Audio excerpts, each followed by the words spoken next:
Alors dans cette vidéo, je vais te parler de la blessure de l'injustice. La blessure de l'injustice, eh bien, tu vois que tu es dedans, que tu es même dans un karma d'injustice si régulièrement tu es face à des situations qui te paraissent vraiment, c'est un choc d'inhumanité. C'est-à-dire que ça peut être une injustice médicale, une erreur médicale, ça peut être une injustice au niveau professionnel, ça peut être une injustice au niveau personnel, le fait de te retrouver dépouillé suite à un divorce, ça peut être voilà, une séparation qui est difficile où tu n'as même pas eu de soutien familial. Ça peut être une injustice au niveau professionnel où tu t'es fait virer et tu n'as pas eu le soutien de tes collègues. Voilà quelques exemples en fait de blessures, mais plus encore de karma en fait de l'injustice. Et qui va te plonger en fait, quand on vit un karma d'injustice, ça veut dire que on doit replonger. Ça veut dire déjà que c'est quelque chose qui se répète, qui est quelque chose que tu as comme ramené en fait de vie antérieure, et c'est ce dont tu, ça fait partie d'une des missions que tu as, que de te libérer en fait de ce karma d'injustice. Et que évidemment pour sortir d'un karma d'injustice, il va falloir le revivre. Et donc voilà, tu te retrouves dans des situations, tu choisis des parents qui finalement ne te reconnaissent pas dans ta différence, par exemple. Il y a beaucoup de rivalité, par exemple. Tu sens que tu as une situation familiale qui est décalée par rapport à tes sœurs. Tes sœurs, par exemple, tes frères ou tes sœurs ont eu droit à telle chose, voilà, ont bénéficié d'avantages ou simplement tes parents ont payé leurs études, mais pas toi, ou ce genre de choses.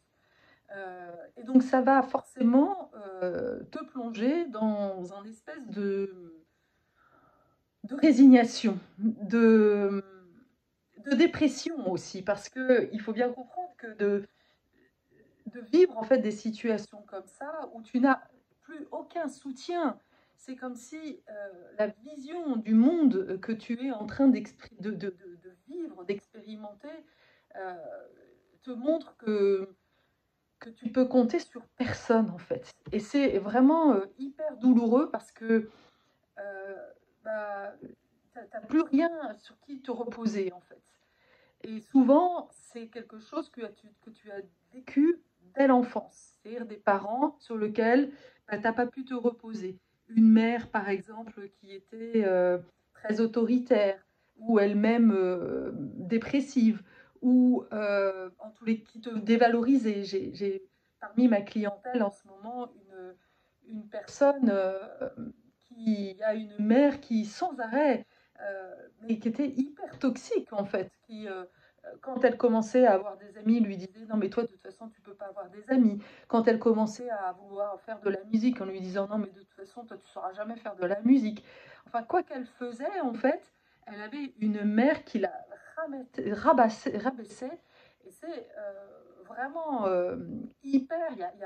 Il y a des conséquences au niveau vibratoire, au niveau énergétique qui sont catastrophiques. Et donc, souvent, eh ben, ça amène d'être complètement coupé des émotions parce que c'est tellement douloureux que on doit se dissocier en fait. On doit sortir de l'émotionnel. On, on a le cœur qui est complètement serré. On se coupe du monde parce que la vision du monde que l'on a est un monde dangereux, est un monde qui fait mal en fait. Et donc là, ça va vraiment. Et le pire, c'est que ça se répète en fait sans arrêt. Dès que tu essayes de faire quelque chose, tu essayes de monter un business et voilà, ça marche pas. Tu fais appel à quelqu'un pour t'aider dans tes finances et tu te fais avoir. Voilà. Eh bien, ça, c'est un karma d'injustice. Donc déjà, voilà un petit peu les symptômes, les caractéristiques en fait d'un karma en fait d'injustice. Alors, qu'est-ce que tu peux faire en fait pour, on va dire, réaligner, se sortir surtout de ce karma d'injustice? Eh bien, il faut bien comprendre que quand on arrive avec un karma comme ça, il faut l'imaginer comme une espèce de barre de fer, tu vois, la barre qui est comme un axe, le chemin de vie, il est droit en fait, c'est un axe de vie, une colonne vertébrale. Et là, le karma d'injustice, évidemment, va complètement te tordre, en fait. Tu vas être complètement tordu, complètement voilà, défaite, en fait, de ce karma d'injustice. Et tu comprends bien qu'il ne suffit pas d'arrêter, en fait, de vivre des choses d'injustice pour pouvoir le retendre. Il va falloir aller expérimenter l'opposé, en fait, de l'injustice pour pouvoir retrouver, eh bien, un axe, quelque chose de stable, en fait. Et pour ça, eh bien, c'est un chemin de vie bélier. Le chemin de vie bélier, il se résumerait dans moi, je d'abord. Ça veut dire quoi? Ça veut dire que pour pouvoir sortir d'un chemin de vie, d'un karma en fait d'injustice, de cette blessure, de cette énergie en fait d'injustice, de maltraitance que tu portes à l'intérieur de toi, eh bien, et qui te met évidemment dans une posture de victime, parce que là, voilà, c'est vraiment cette énergie de victime. Alors du coup, pour sortir de ça, il va falloir vraiment aller chercher ton feu intérieur et de la terre, parce qu'il va falloir devenir couillu. Voilà l'axe, le chemin, en fait, la direction pour pouvoir sortir d'un karma d'injustice et de victime, de martyr, hein, parce que ça te met vraiment dans cette sensation de martyr. Alors, aussi, oui, ce que j'ai oublié de dire, c'est que souvent, je retrouve dans des karmas de martyr, des karmas d'injustice, euh, des, des énergies des ancêtres étrangers. C'est mon cas, j'ai des origines juives. Et bien voilà, les juifs, que ce soit aussi toutes les personnes qui étaient d'origine algérienne, voilà, la guerre d'Algérie, tous les pays qui ont connu vraiment des guerres profondes, des guerres difficiles, voilà, que ce soit les Algériens, les Marocains, surtout l'Algérie, mais aussi la Russie. Voilà, c'est des pays où il y a eu beaucoup de souffrance et où il y a eu beaucoup d'injustice quelque part. Et donc, voilà, si tu as des origines comme celle-ci, eh bien, tu portes en fait cette vibration de maltraitance et d'injustice. Donc, pour en sortir, il va falloir arrêter justement de te prendre pour une victime. Arrêter de croire que tu n'es pas digne d'être sur cette terre. Arrêter de jouer le jeu finalement de martyr de tes ancêtres et te viriliser. C'est vraiment accepter d'être différente. Bah oui, tu es différente parce que quelque part le fait d'être multiculturel, eh bien, ça t'apporte vraiment une énergie particulière. Et puis souvent, quand on a vécu en fait cette souffrance de la différence, le fait d'avoir été rejeté, eh bien, ça va évidemment construire en toi des valeurs d'humanité, des valeurs de connexion. Tu te sens connecté à tous les êtres du monde, tu te sens relié à la terre, tu te sens relié à la nature, tu es certainement très proche des animaux. Voilà, tu es quelqu'un, c'est une vibration assez chamanique, hein, voilà, mais voilà, après, même si tu ne connais pas le chamanisme, peu importe, mais on est vraiment dans ce sentiment vibratoire que y a une famille quelque part, et tu la cherches, cette famille d'âme, en fait. Donc là, c'est la façon de tordre, en fait, ce schéma, en fait, de martyr, c'est de devenir un rôle modèle. Ça veut dire, voilà, moi je d'abord, c'est accepter d'être excentrique, de ne pas être comme tout le monde, accepter d'être une extraterrestre, et derrière cet extraterrestre, tu es une terrestre extra, qui va porter justement des valeurs bien particulières, qui peuvent vraiment inspirer, qui peut inspirer les modèles de l'entreprise. Parce que toi, tu vois bien en fait que dans l'entreprise, les personnes sont démotivées, que ça manque de cohésion et certainement que toi, dans tes équipes, tu sais créer du lien en fait, cette synergie qui fait que chacun est différent, mais que ensemble on est plus fort en fait. Et donc là, c'est vraiment important de comprendre que voilà, il y a cette énergie, tu dois te redresser, tu dois être fier d'être qui tu es, retrouver en fait ton nombril, arrêter de quelque part suivre les idées des uns des autres, chercher un gourou à l'extérieur, chercher des influences, des maîtres, etc. Non, tu dois devenir ta propre muse, ton propre maître, parce que c'est toi qui dois influencer. Tu dois voir en toi le leader, un leader visionnaire, une leader les visionnaires. Et pour ça, il faut que tu acceptes les confrontations. Parce que c'est évident que quand on est visionnaire, quand on a des idées différentes, en fait, eh ben, on attire évidemment des critiques. Mais c'est OK, ça fait partie du jeu. C'est pour ça qu'il y a vraiment, c'est important de renforcer en fait ses racines. Il faut bien comprendre que nous sommes un peu comme un arbre et que l'arbre, y a des fruits autour, voilà, y a des fruits, et que les fruits dépendent évidemment de, de quel arbre tu es. Là, l'identité de l'arbre, ça sera le tronc, mais aussi surtout des racines. C'est parce que en fait, tu as des racines bien fortes, bien solides, que tu sais d'où tu viens, que voilà, tu as des valeurs qui sont claires, que tu peux te redresser, être un arbre droit, fier, et de savoir en fait quel type de fruits ou voilà, quel type de fruits tu donnes.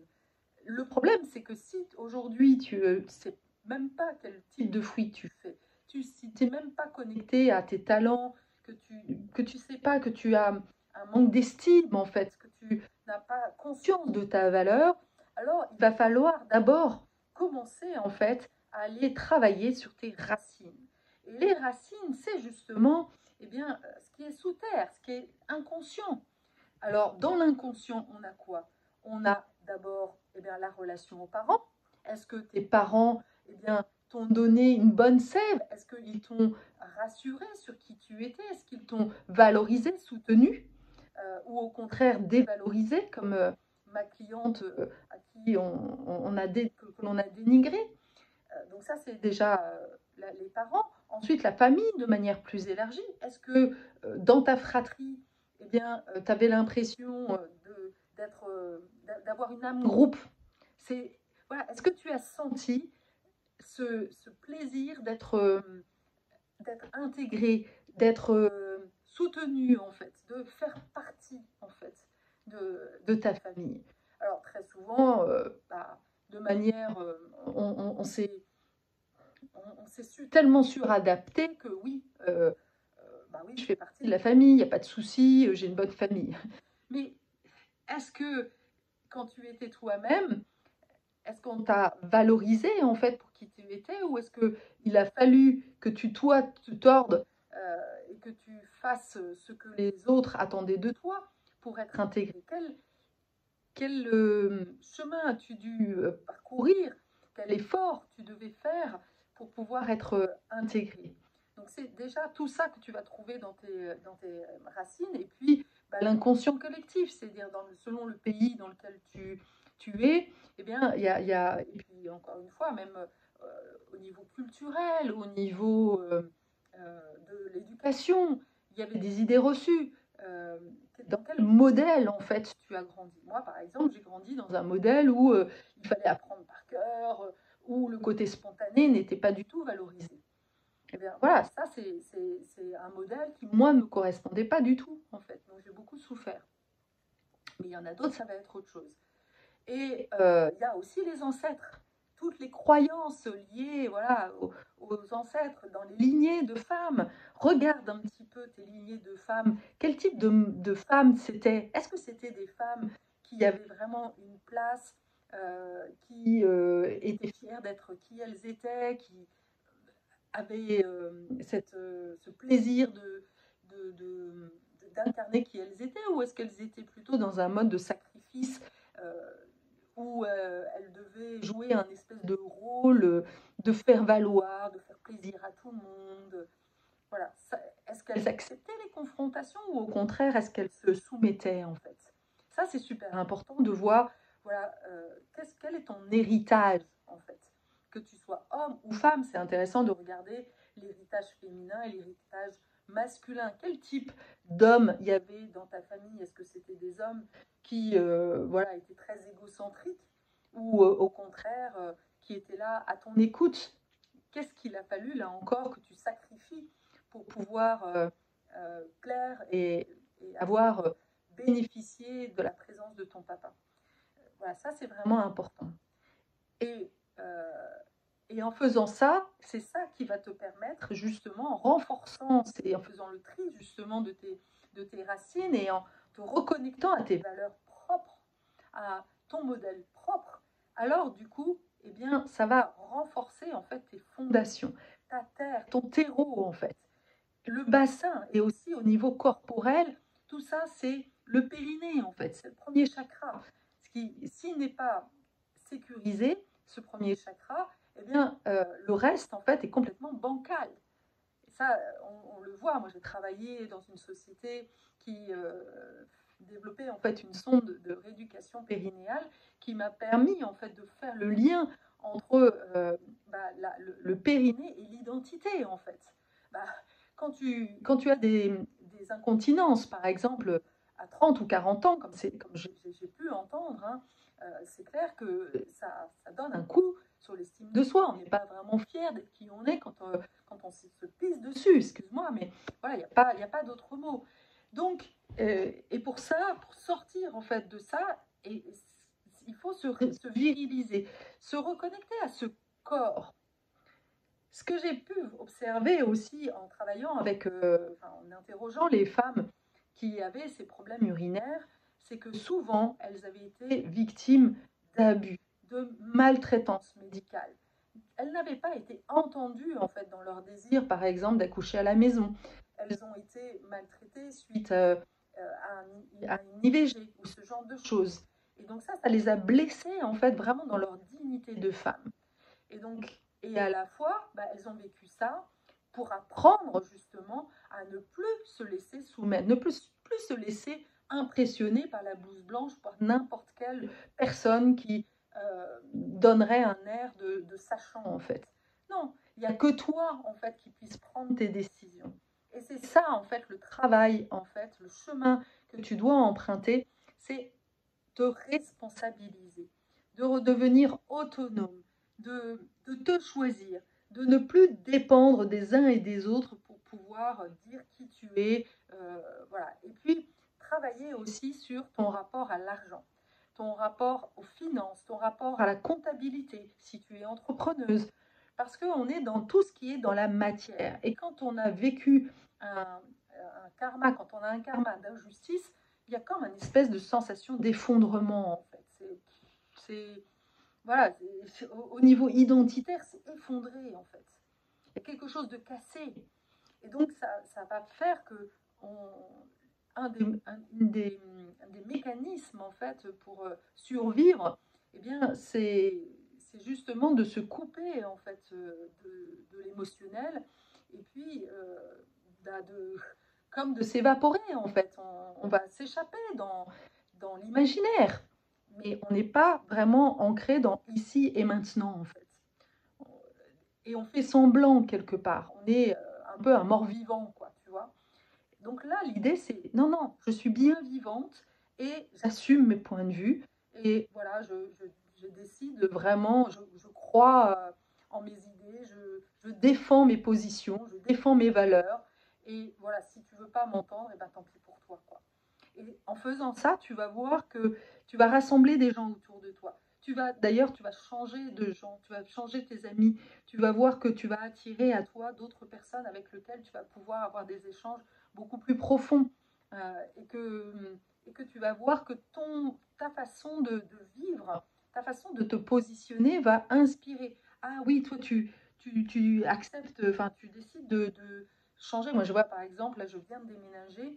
Eh bien, il y a beaucoup de gens qui me disent waouh, ah ouais, toi, tu es capable de déménager comme ça. sans savoir où tu vas vraiment. Waouh, enfin, c'est inspirant en fait. Ça montre que tu as la foi dans la vie, quoi.